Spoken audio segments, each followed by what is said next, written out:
Tomorrow is a scum. Tomorrow is ugly. Any fool person is the worst to deal with. God, we so lose our job right now.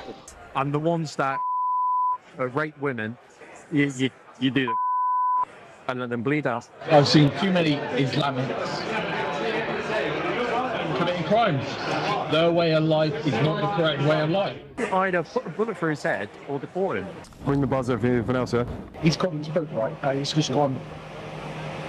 And this guy's he tried to kick me yesterday, so I was absolutely decided. Absolutely sorry. Whatever you say, It sir. was like, thank you very much, mate. I love taking fingerprints by force because I'm like, give me your fingerprints. But no, I'm going to break your fingers if you don't give them to me. And so we grab the other two fingers and you pull really hard and it snaps the tendon. At the back of his legs trying to get the drop to the floor to put him in.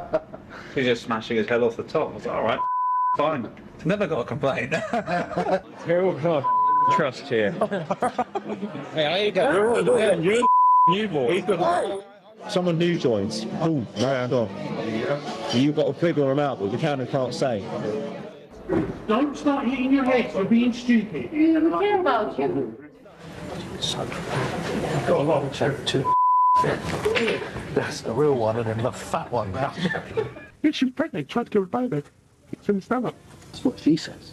Got a big footprint, I would never been pregnant. Yeah. The way you wear, yeah, that's what she says. Stabbed her in the stomach when she was pregnant. Like, don't. I thought it was going to rain down. But unfortunately, I can't. He's got stripes up the child. In other words, he doesn't believe her. Individuals like him have the power to make those sorts of decisions about my safety, other women's safety. And that is terrifying, absolutely terrifying. I saw a little dig in the back of the leg. Don't talk us all into a big complaint. Oh, yeah, It's not always there, that's all. Yeah, I'm new, I'm still learning.